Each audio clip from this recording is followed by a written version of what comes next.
이제 성탄을 앞두고 무엇을 나눌까 고민하다가 오늘 함께 이 말씀을 가지고 함께 나누기를 원합니다. 저는 종종 이 젊은 사람들한테 혹은 좀 배우신 분들한테 많은 질문을 받을 때가 있습니다. 질문의 핵심은 이겁니다. 왜 하나님은 인간을 구원하기 위하여 그 방법을 택하셨는가? 즉 성육신, 왜 하나님의 아들을 이 땅에 보내주셔서 인간의 몸을 오게 하셨는가라는 그런 질문을 받게 됩니다. 전능하신 그분이 다른 방법은 없었는가? 이런 거 있잖아요. 하루아침에 저 부산 앞바다의 태평양, 저 부산 앞바다에 엄청난 큰 해일과 구름이 일어나서 그걸 바라보는 모든 사람들이 그 모습에 놀라서 경외감을 가지고 벌벌 떨면서 그렇게 하나님의 존재를 보여주시든지, 그래서 니네 안 믿으면 끝나라고 이렇게 말씀하시든지, 아니면 저 금정산 꼭대기에 붉은 십자가를 세우셔서 이 십자가 쳐다보면 산다, 이런 식의 위협적이고 강압적인 그런 모습으로 하나님의 당신의 존재를, 구원을 말하고 협박하고 그렇게 하지 않고 왜 이 성육신 하나님께서 인간이 되신다는 믿어지지도 않냐 하는 이 방법으로, 또 건장하고 멋있는, 요즘에 젊은 사람들이 보는 영화 속에 나오는 그런 영웅들 있지 않습니까? 히어로들. 그런 모습으로 오신 것이 아니라 어떻게 해요? 작디 작은 인간의 모습으로 태어나셔서 누구의 도움 없이는 살 수 없는, 누구의 도움 없이는 엄마의 젖을 먹지 않고는 살 수 없는 그런 존재로 왜 사람의 모습으로 태어나게 하셨는가? 이런 질문들 말입니다.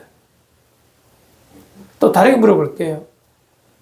2000년 전에 우리나라의 정반대 쪽에 있는 저 팔레스타인 지역, 성경에 가나안 지역이라고 말하지만, 그 시대에, 로마 시대에 한 청년이, 한 애가 태어나고 목수로 일하다가 30살쯤에 죽은 한 청년이, 그의 죽음과 내가 무슨 상관이 있는가? 어떤 사람은 로마에 반역해서 죽었다, 어떤 사람은 종교적 갈등 때문에 죽었다라고 말하는 그 청년의 죽음과 내가 무슨 상관이 있는가? 이런 질문 말입니다. 저는 참 많이 받습니다. 그분들에게 예수 그리스도를 어떻게 설명해야 되는가? 하나님께서 어떻게 이 땅을 구원하시는가를 설명해내는 방법은 믿음을 가진 우리에게는 쉽게 이해될 수가 있지만 믿음 없는 자들에게는 참 난감한 그런 구원의 방법일 수 있습니다. 왜 성육신으로 오셔야 하셨는가? 그분의 오심을 우리는 성탄, 거룩한 탄생이라고 말합니다. 왜 하나님은 이 땅 구원을 위하여 인간의 몸을 가지고 오셔야만 했는가? 또 그것이 무엇을 의미하는가? 한번 잠시 알지만 새롭게 하고자 함께 묵상하고자 합니다. 여러분, 이 땅은 참 잔인합니다. 이 세계는 참 잔인합니다. 인간은 너무나 잔인합니다. 탄자니아에 가면, 아프리카 탄자니아에 가면 세렝게티라는 아주 큰 국립공원이 있는데, 그것이 뭐가 유명하냐? 자연 그대로, 있는 그대로 놓아놓고 이렇게 국립공원을 만들었습니다. 거기 가면 무엇을 볼 수 있느냐? 한국에서 볼 수 없는 이상한 현상들이 있습니다. 거기는 큰 동물들이 작은 동물들을 끊임없이 잡아먹습니다. 사자가 양을, 사자가 이 염소 비슷한 것들을 막 잡아먹습니다. 큰 동물이 작은 동물을 무참히 짓밟아 죽입니다. 잔인하기 짝이 없습니다.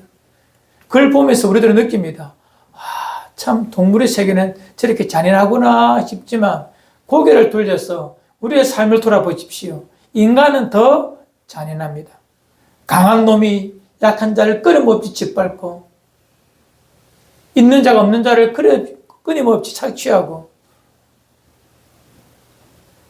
한 걸음 더 나아가서 인간의 삶을 보십시오. 겉으로는 멀쩡하고 웃지만 그 뒷손은 칼을 품에 품고 혹은 뒤에 딱 감춰놓고 결정적인 순간에 보복하고 원수갚기 위하여 사는 자들이 얼마나 많습니까? 인생의 삶, 이 땅의 삶은 아프리카의 세렝게티보다 더 잔인한 곳이 이 피조 세계입니다. 인간은 끊임없이 잔인합니다. 성경은, 하나님의 말씀은 인간은 악하다, 잔인하다를 계속해서 보여주시는 말씀입니다. 인간은 잔인하다, 인간은 악하다, 끊임없이 악하다. 좀 성경 아시는 분들이니까 말씀드립니다. 여러분들, 우리는 이 법규를 좀 이야기하고 있는데, 우리 영모임 때 법규 안에 이 10계명 돌판이 들어가 있죠. 그 돌판이 두 번째 돌판인 게 여러분들 알고 계시죠? 첫 번째 돌판은 뭡니까? 모세가 깨트려 버렸습니다. 하나님의 마음으로 깨트린 거예요. 왜? 하나님은 그 백성을 인도하기 위하여 말씀을 주시는데, 산 밑에 있는 자들은 하나님의 백성이라고 부름받은 그들은 뭐합니까? 하나님을 버리고 우상을 섬깁니다. 이 하나님은 대노하십니다. 그 분노의 상징이 뭐라? 모세가 돌판을 깨트려 버립니다. 이 돌판처럼 완전히 박살나서 깨트려져서 없어질 존재들이 뭐라? 너희들이 이렇게 말합니다. 한 달 전에 10가지의 재앙과 홍해를 갈라서 너희를 구원한 하나님의 존재와 기적을 보면서도 인간 악하여 하나님을 버리고 자기를 위하여 살고 타인을 죽이며 빼앗는 그런 인간의 모습에서 10계명의 첫 번째 돌판을 깨트려 버리시고 두 번째 돌판을 주시며 그 백성들에게 말합니다. 너희들은 이 돌판처럼 깨트려져야 할 존재들이다. 없어져야 할 존재들이다. 완전히 부서져야 사라져야 될 존재들이라는 것을 알게 하기 위하여 10계명의 돌판을, 두 번째 돌판을 영원토록 간직하게 하시며 그것을 보라고 우리에게 말씀하신 것입니다. 성경은 끊임없이, 인간은 끊임없이 악하다. 그런 하나님은 그럼에도 불구하고 끊임없이 긍휼로 그 백성에게 찾아오시는 분이 하나님이십니다. 그 성경 전반에 나와 있어요. 오늘 저는 그것을 말하고 싶습니다. 성탄은 뭐냐? 그런 인간을 향한 하나님의 마지막 긍휼입니다. 인간을 향하여 보내신 마지막 하나님의 사랑의 메시지, 긍휼의 표시가 바로 성탄입니다. 아들을 마지막으로 보내셨습니다. 이 땅을 긍휼히 여기시기 위해서입니다. 오늘 읽었던 말씀도 동일한 인간의 악함과 하나님의 선하심을 대비해서 말씀하시는 부분이 창세기 50장 20절입니다. 여러분, 성경의 모든 말씀을 다 알고 묵상해야 되지만 이 창세기 50장 20절은요, 성경 66권을 한 절로 요약하면, 신약은 요한복음 3장 16절 하나님의 사상을 일점을 사랑하사 독생자를 주셨으니 그 말씀이라면, 구약은 바로 창세기 50장 20절입니다. 아니, 저는 감히 말합니다. 요한복음 3장 16절마저도 요한복음 창세기 5장 20절을 설명해낸 것입니다. 창세기 50장 20절은 5장이 아니라 50장 20절은요, 가장 중요한 성경의 말씀입니다. 성경 전체를, 이 피조세계 전체를 드러내는 말씀입니다. 폭로하는, 덜쳐내는 말씀입니다. 인생은 악합니다. 하나님은 그 악함마저도 선으로 바꾸사 이 땅을 구원하시기를 원하셨습니다. 잘 아시지만 이 말씀의 배경을 설명해 드립니다. 이 말씀의 배경은 이러합니다. 하나님께서 이 땅을 구원하시기 위하여 한 족속, 한 사람을 부릅니다.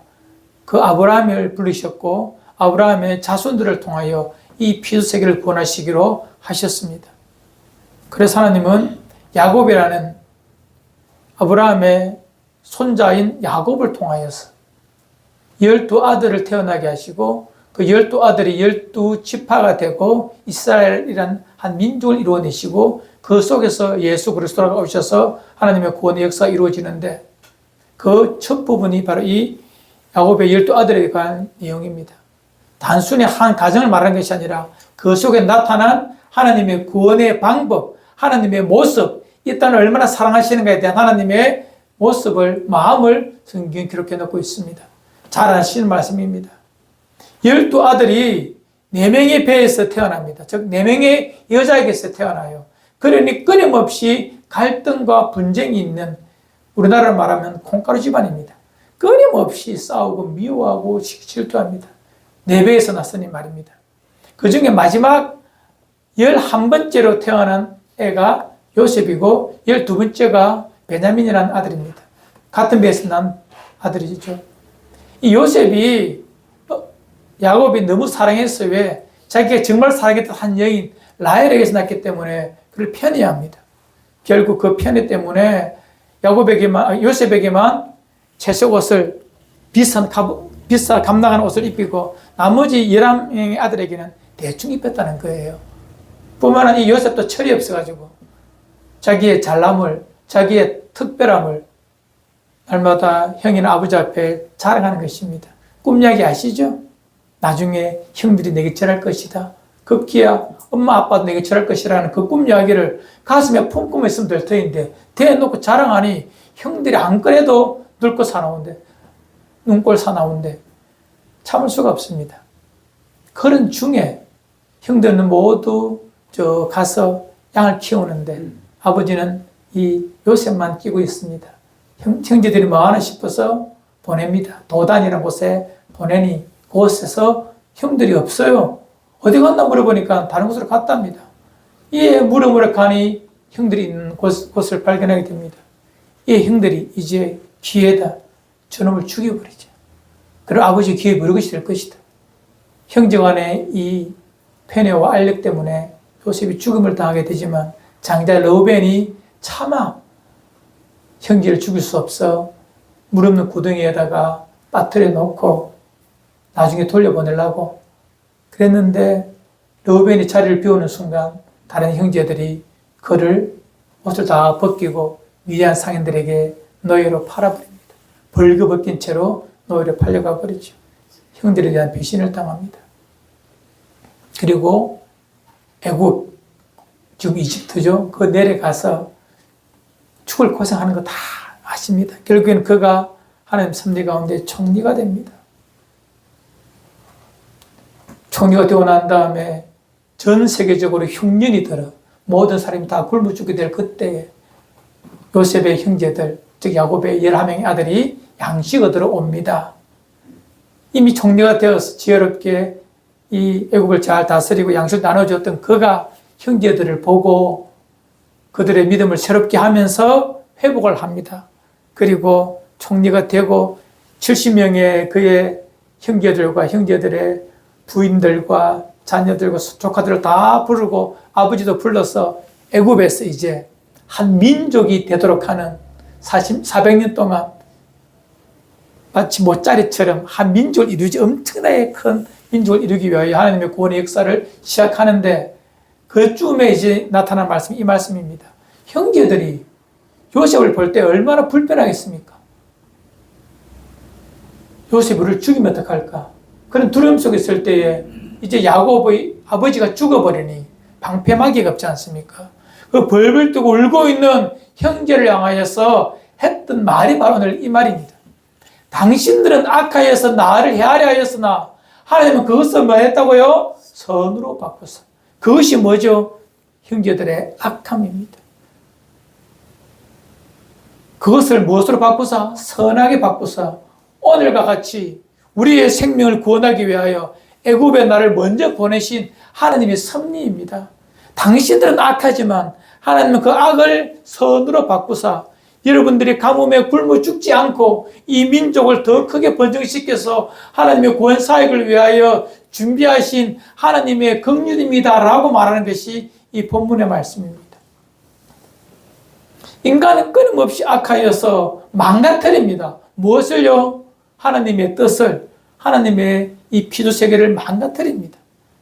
그럼에도 불구하고 하나님은 그것을 선으로 바꾸사 그 악함을 선으로 바꾸사 하나님의 구원의 도구로 사용하시는 하나님의 섭리를 성경은 끊임없이 우리에게 말씀해 주고 있습니다. 우리 한번 읽읍시다. 창세기 50장 20절 우리 암송하는 마음으로 함께 읽어요. 시작. 당신들은 나를 헤아려 하였으나 하나님은 그것을 선으로 바꾸사 오늘과 같이 많은 백성의 생명을 구원하게 하시려 하셨나니. 아멘. 하나님이시기 때문에 그것을 선으로 바꿀 수가 있습니다. 그것은 바로 인생의 악함을 말합니다. 말씀을 드렸죠. 인간은 악합니다. 탄자니아 세렝게티에 있는 그것보다 더 악한 것이 인간의 마음이고 인간이 사는 세상인데, 그 악함마저도 하나님은 당신의 섭리 속에서 선으로 바꾸어서 이 땅을 긍휼히 여기시는 구원의 도구로 사용하신다는 것입니다. 여러분, 성경을 연구하다 보면, 읽다 보면 인간이 얼마나 악한가를 우리가 알 수 있습니다.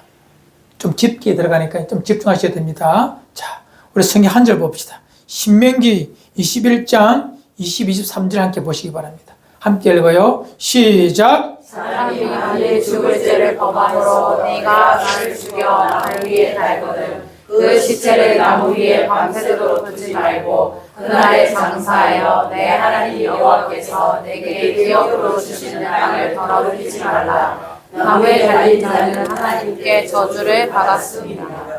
자, 이 부분 우리가 제가 지금 십자가를 이야기하기 위해서 이 말씀을 드렸습니다. 여러분, 유대인 정서에 사람을 나무에 달아 죽이는 것은요, 그 달린 사람은 하나님께 버림받아서 하나님께 반역해서 하나님의 뜻을 거스르는 원수를 향한 그들의 분노의 표출이 뭐라? 나무에 다는 것입니다. 이 계명을 주시면서 이스라엘 백성은 가나안 땅에 들어가서 끊임없이 그들의 원수를, 그들을 대적하는 악들을 이렇게 징벌해 왔습니다. 우리 함께 먼저 가나안 땅에 들어가서, 가나안 땅은요, 하나님께서 이미 그 땅을 심판하시기로 마음을 먹었습니다. 왜요? 그 땅에 죄가 가득하기 때문에. 하지만 이 심판의 내용을 600년 전에, 심판당하기 600년 전에 아브라함에게 먼저 하신 말씀이 있거든요. 우리 창세기 15장 16절 함께 읽읍시다. 시작. 내 자손은 4대 만에 이 땅으로 돌아오리니 이는 아모리 족속의 죄악이 아직 가득 차지 아니함이니라 하시더니. 아모리 족속이라 말은 지금 가나안 땅에 살고 있는 사람들을 전체를 일컫습니다. 그들의 죄가 아직 관영하지 않기 때문에 아브라함, 너 때는 이 땅을 주지 않고 나중에 4대가 지난 후, 즉 너희의 자손의 4대가 지난 후 400년 정도로 보시면 됩니다. 그때가 지나고 난 다음에 내가 이 땅을 너에게 줄 것이다. 어떻게? 이 땅을 심판하여 다 썰어버리고. 왜냐하면 아직까지 이 땅이 죄악이 관영치 않기 때문에 심판의 때가 멀었지만 심판의 때가 되면 그 땅을 다 심판하고 심판의 도구로 너희 자손을 삼아 네 자손이 그 땅에 들어가서 그 땅에서 약속을 이루어 갈 것이다라고 말하는 것입니다. 하나님께서 그 백성만 사랑하고 가나안 백성을 미워하는 것이 아니라 그건 인간의 관점이고요. 하나님의 관점에서 보니까 인간이 악하니까 다 멸망하잖아요. 심판당하잖아요. 이 땅의 모든 역사는요, 죄에 대한 심판의 결과로 다 나라가 무너집니다. 로마 제국의 멸망도, 그 이전에 그리스의 멸망도, 그 이전에 바사의 멸망도, 바벨론의 멸망도, 아니면 소련의 붕괴도, 모든 것은 하나님의 역사 속에서 악을 징벌하는 방법으로 사람을 통하여, 전쟁을 통하여 없애는 것입니다. 이 가나안 땅의 악을 제어하는 방법으로 하나님은 이스라엘을, 이 아브라함의 자손을 이용하신 것입니다. 아브라함의 자손이 선에서가 아닙니다. 하나님 역사의 한 도구일 뿐입니다. 신명기 8장에 잘 나와 있거든요. 읽어보면요, 너희들이 선에서 내가 너에게 선물을 준 것이 아니라 이 땅의 죄악을 제거하는 방법으로 너희를 도구로 삼은 것뿐이다라고 말합니다. 어쨌든 간에 가나안 땅에 들어가게 됩니다. 그리고 이스라엘 백성은 그 땅에 살면서 이 말씀을 읽었던 신명기의 말씀을 그들이 알고 있습니다. 우리의 원수를 어떻게 처치해야 되는가? 하나님에 대하여 대적하는 자를 어떻게 죽여야 되는가? 바로 십자가에 달아서 본보기를 보여줘야 된다. 이 여호수아서 보면 이스라엘 백성이 들어가서 가나안 땅에서 정복 전쟁을 하면서 가나안 땅에 하나님의 나라를 방해하는 자들 향하여서 이렇게 그들을 처치합니다. 우리 함께 8장 여호수아 8장 29절 함께 읽어요. 시작. 그가 또 아이 왕을 저녁 때까지 나무에 달았다가 해질 때에 명령하여 그의 시체를 나무에서 내려 그 성무더기에 던지고 그 위에 돌로 큰 무더기를 쌓았더니 그것이 오늘까지 있더라. 또 다른 전쟁에서 보면 여호수아 10장 26절입니다. 함께 합시다. 시작. 그 위에 여호수아가 그 왕들을 쳐 죽여 가서 나무에 매달고 저녁까지 나무에 달린 채로 두었다가. 이게 뭐냐면 이스라엘 백성들이 가나안 땅에 들어가서 하나님께서 우리 약속의 땅인데 그들이 항복하거나 돌아서지 않고 전쟁을 일으키니까 여호수아가 그 가나안 족속들을 잡습니다. 전쟁에서 이깁니다. 그 왕들을 보란 듯이 나무에 달아서 죽입니다. 이것은 시청각 자료입니다. 하나님의 뜻에 반하는 자들에 대한 진노의 표시로서 그렇게 진멸하는 것이죠. 여러분, 사람을 나무에 달면 어떻게 될까요? 나무에 달면 못으로 박든지 줄로 묶습니다. 그리고 창으로 찌릅니다. 왜요? 몸에 있는 모든 액체를 다 빼기 위해서. 우리말로 쉽게 말하면 나무에 달아 죽인다는 것은 말라 죽인다는 말입니다. 말려 죽인다는 말입니다. 어찌 인간을 그렇게 죽입니까? 참수나 교수는요, 양반입니다. 짧지 않습니까? 순간적으로 짧잖아요. 십자가에서 말려 죽인다는 말은요, 인간이 고통 중에 고통으로 죽게 만드는 것이 나무에 달아 죽이는 것입니다. 물과 피가 다 몸에서 나오면 인간이 말라 죽습니다. 팍 죽는 것이 아니라 그냥 서서히 고통스럽게 비참하게 말라 죽어요. 그것이 나무에 달아 죽이는 것입니다. 이 얼마나 비참한 모습입니까? 얼마나 끔찍한 모습입니까? 그것이 바로 나무에 달아 죽인다는 그런 표현입니다. 지금 제가 이 말씀하는 이유는요, 자, 인간이 얼마나 악하냐를 말하는 것입니다. 인간이 얼마나 악하면 똑같이 생긴 사람을 어떻게 말라 죽입니까? 그게 인간의 악함입니다. 인간이 행할 수 있는 가장 악함이 그런 짓입니다. 총살이나 무슨 교수나 참수나 이것은 어쩌면 법을 가지고 죄를 단죄하는 도구로서는 양반입니다. 그런데 말입니다. 사람을 나무에 달아 말라 죽인다. 이것이 역사적으로 계속해서 로마 시대가 됩니다. 로마 시대 때도 인간에게 나라에 대하여서 로마 제국에 반역하는 자들을 향하여서 내리는 가장 엄벌이 십자가에 매다는 것입니다. 로마 제국의 반역. 그런 자들을 죽이는 살인의 처형 방식이 십자가에 달아 죽이는 것입니다. 나무에 달아 죽이는 거예요. 자, 우리는 이제 너무나 잘 알고 있습니다. 예수 그리스도께서 십자가에 달려 죽으셨습니다. 그 말은 뭐죠? 인간이 할 수 있는 가장 악한 짓을 하나님께 인간들이 행한 것입니다. 십자가라는 그런 내용입니다. 인간이 인간에게 행한 가장 악함이 십자가인데 그것을 인간이 하나님께 행한 것입니다. 십자가는 뭐죠? 인간이 얼마나 악하다는 것을 이 피조세계에 폭로한 겁니다. 인간 너가 아무것도 아니야. 이거밖에 안 돼. 그것을 말하고 싶은 것이 십자가입니다. 하나님은 독생자를 십자가에 매단 이유가 뭐죠? 너희들은 이렇게 악하다는 것을 모든 피조세계에 보여주기 위한 것입니다. 그건 십자가 사건입니다.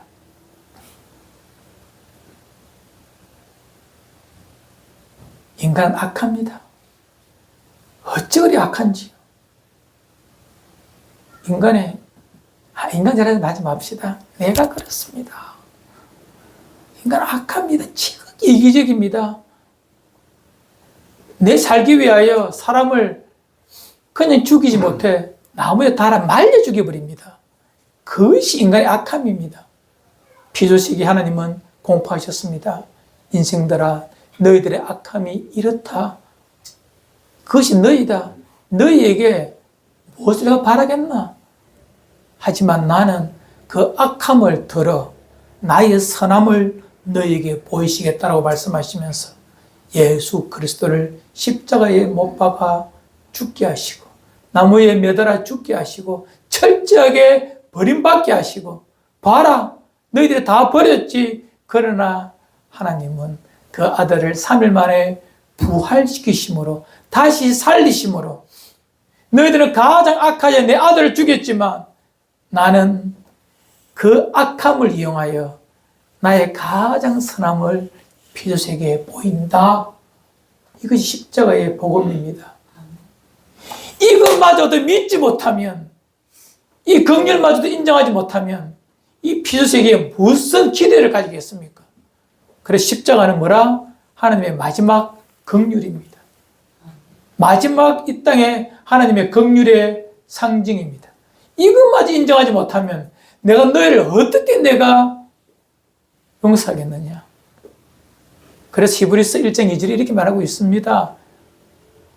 마지막 때에 하나님께서 그 아들을 통하여 우리에게 당신의 긍휼하심을 보였다라고 말합니다. 이제 그 이유는 없습니다. 이것마저 우리에게 들춰내셨는데 인간이 무엇을 가지고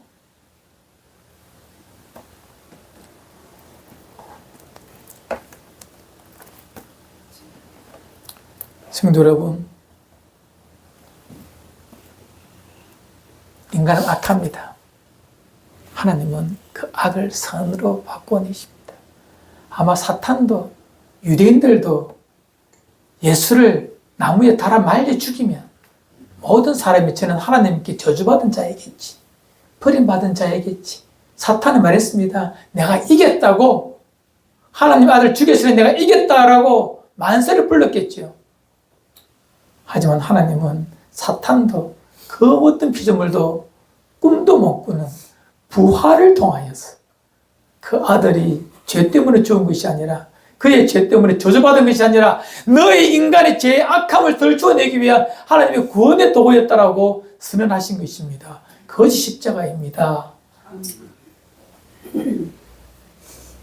그래서 십자가는 낭만적인 것이 아닙니다. 인간이 얼마나 악한 것을 이 피조세계에 폭로한 것이 십자가입니다. 아울러서 그 악한 인생을 사랑하신다는 하나님의 사랑의 표현입니다. 이런 물을 수가 있죠. 그렇게 갑자기 하면 어떻게 알아? 하나님의 뜻을 어떻게 알아? 십자가의 의미를 어떻게 알아? 아니죠. 이미 하나님께서는 700년, 800년 전에, 아니 그 오래전부터 당신의 아들을 어떻게 땅에 보내실 것을 이미 말씀하셨습니다. 어떻게 죽으실까를 말씀해 주셨어요. 한번 읽어봅시다. 잘 아는 이사야서 53장 4절입니다. 함께 합시다. 시작. 그는 실로 우리의 질고를 지고 우리의 슬픔을 당하였거늘 우리는 생각하기를 그는 징벌을 받아 하나님께 맞으며 고난을 당한다 하였노라. 예수님께서 오시기 탄생하시기 700년 전에 그 백성들에게 말씀하셨습니다. 내가 너를 어떻게 사랑하겠는가? 메시아가 어떻게 고난을 받는가에 대해서 말씀해 주셨거든요. 너희들은 끊임없이 그가 징벌을 받아서 하나님께 고난받으며 죽는다 할지어다 너희들이. 그러나 그가 누구라고? 그의 죽음이 무엇 때문이라고? 54장 8절입니다. 함께 합시다. 시작. 그는 원효가 신분을 당하고 끌려갔으나 그 세대 중에 누가 생각하기를 그가 살아있는 자들의 땅에서 끊어지는 마땅히 형벌받을 내 백성의 허물 때문이라 하였으니 누가 저 사람이 저 죽어가는 메시아를 보고 내 죄 때문이라고 고백할 인생이 어디에 있겠는가? 그런 하나님은 그것을 통하여 이 백성을, 이 피조세계를 구원하겠다라고 이미 예수님께서 오시기 700년 전부터 끊임없이 하나님의 백성들에게 말씀해 놓으셨어요.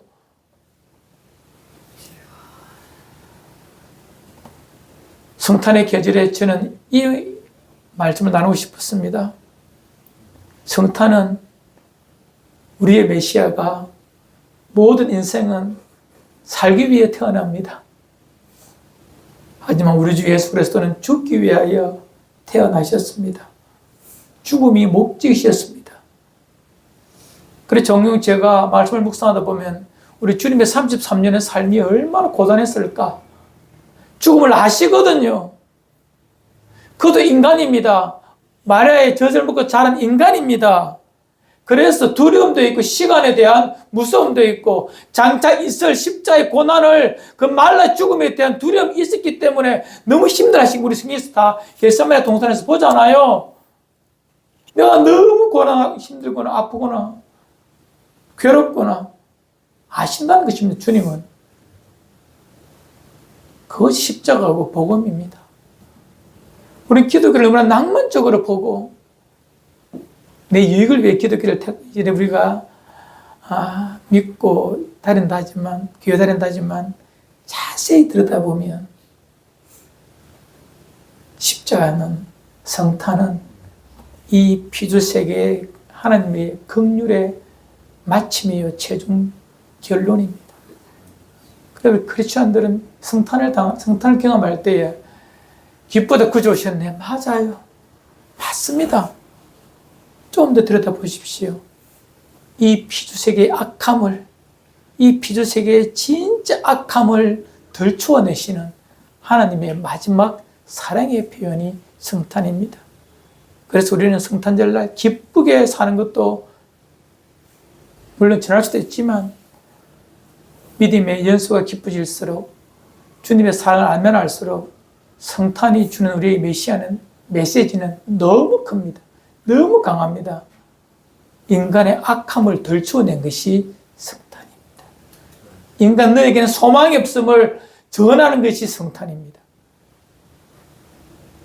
성탄과 그의 십자가의 죽으심입니다. 성도 여러분, 이제 우리는 기독교를 제대로 알아야 합니다. 예수님의 십자가를 바로 알아야 합니다. 그것이 기독교인의 바람입니다.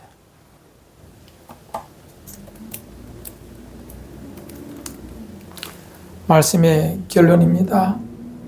우리 요한복음 3장 14절 읽고 마칩시다. 함께 읽어요. 시작. 모세가 강에서 뱀을 든 것 같이 인자도 들려야 하리니. 예수님께서 그를 따르는 제자들에게 첫 만났을 다시 말씀입니다. 얘들아, 나도 이제 나무에 달릴 때가 온다. 순전 인간의 방법에서는, 인간의 관점에서는 구원의 방법일 수 있겠지만 하나님의 마음에서는 참으로 너무나 안타까운 선언이십니다. 내가 나무에 달려야 한다. 내가 말라 죽어야 한다. 그래야 너희들에게 구원이 있다고 말합니다. 여러분과 제가 받은 구원, 십자가의 복음 엄청난 것입니다. 그러니 이거 안 믿고 이것마저도 인정하지 않고 부정해 버린다면 어떻게 되겠습니까? 그리스도의 보혈마저 십자가의 죽음마저 믿지 못한다면 이 피조세계가 구원받아야 될 가능성은 하나도 없어야 합니다. 이렇게 보여주셨는데, 이렇게 말씀하시는데 이것마저도 너희가 부정해버리면 너희가 받는 심판이야. 당연하지. 당연하고 말고.